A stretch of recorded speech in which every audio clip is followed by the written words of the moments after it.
Professor, como se caracteriza a publicidade por omissão?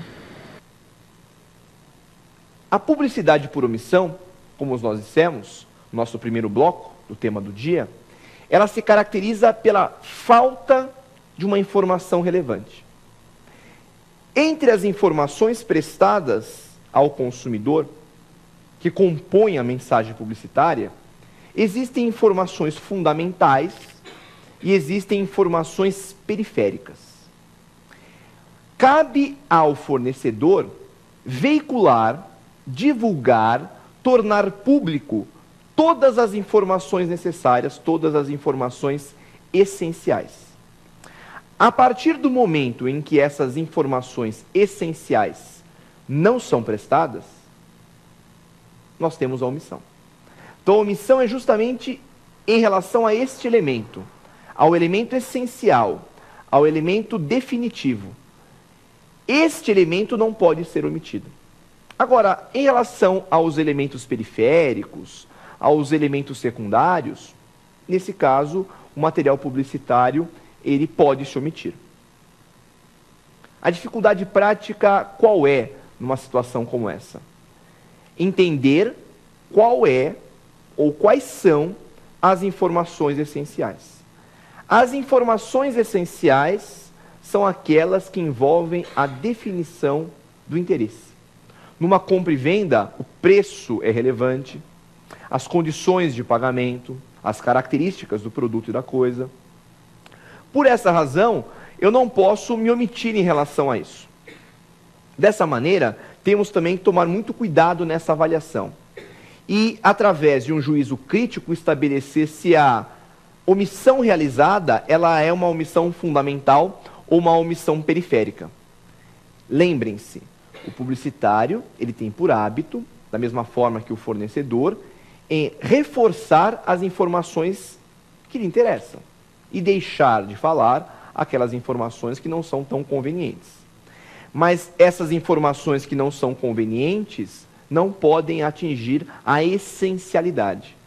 Se aquilo for essencial, necessariamente deve ser informado, deve ser prestado. Muito bem. Diante disso, podemos ir para a nossa próxima questão. Por essa razão, o CDC, de maneira contundente, veda, é proibida a publicidade enganosa. É proibida qualquer mensagem publicitária que permita o consumidor se enganar, que leve o consumidor a erro. E aí vem uma grande questão em torno desse tema. Professor, necessariamente o fornecedor ele quis prejudicar o consumidor? Existe uma intencionalidade neste prejuízo? É feito de maneira proposital? Isso não é pertinente. Essa questão não é relevante. Tenha o fornecedor criado esse ambiente falso de maneira proposital, ou tenha ele criado de uma maneira incidental ou acidental, pouco importa.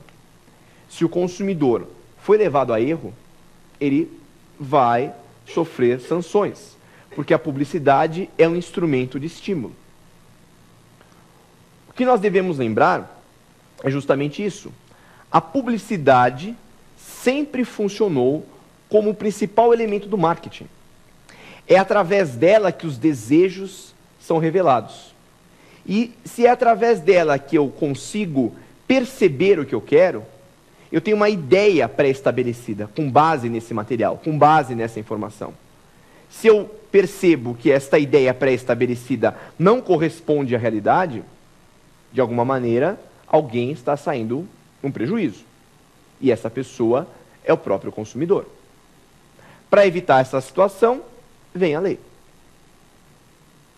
Todos devem lembrar o seguinte: a publicidade enganosa, ela é expressamente vedada no CDC, lá no seu artigo 37. Mas aí vem a dúvida. Professor, eventualmente eu fui levado a erro. Eventualmente alguém anunciou uma mensagem, anunciou um produto que não correspondia à realidade. O que eu faço? O que eu posso fazer? Isso é mais comum do que nós imaginamos. Todos os dias, infelizmente, nós podemos passar por uma situação como essa. Muito bem. Existe um instrumento muito poderoso que é previsto no artigo 35 do CDC. Ou seja, você pode forçar o fornecedor a cumprir a oferta. A cumprir a oferta de acordo com a informação que foi veiculada.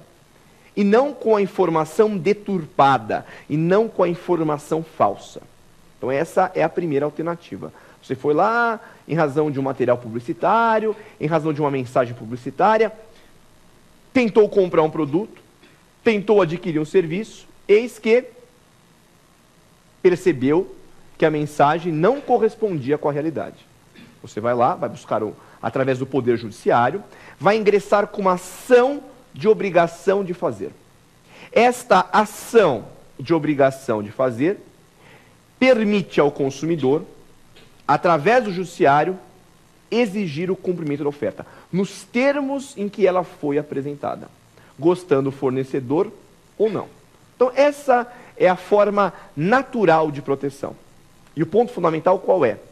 Você pode utilizar, inclusive, os juizados especiais, os antigos juizados de pequenas causas, para viabilizar esse seu pleito, para viabilizar esse seu pedido. Você vai lá, sentiu lesado, achou que a publicidade era enganosa, te levou a erro, vai para o judiciário e fala, olha, eu quero o cumprimento da oferta, eu quero o cumprimento da publicidade, nos termos em que ela foi apresentada.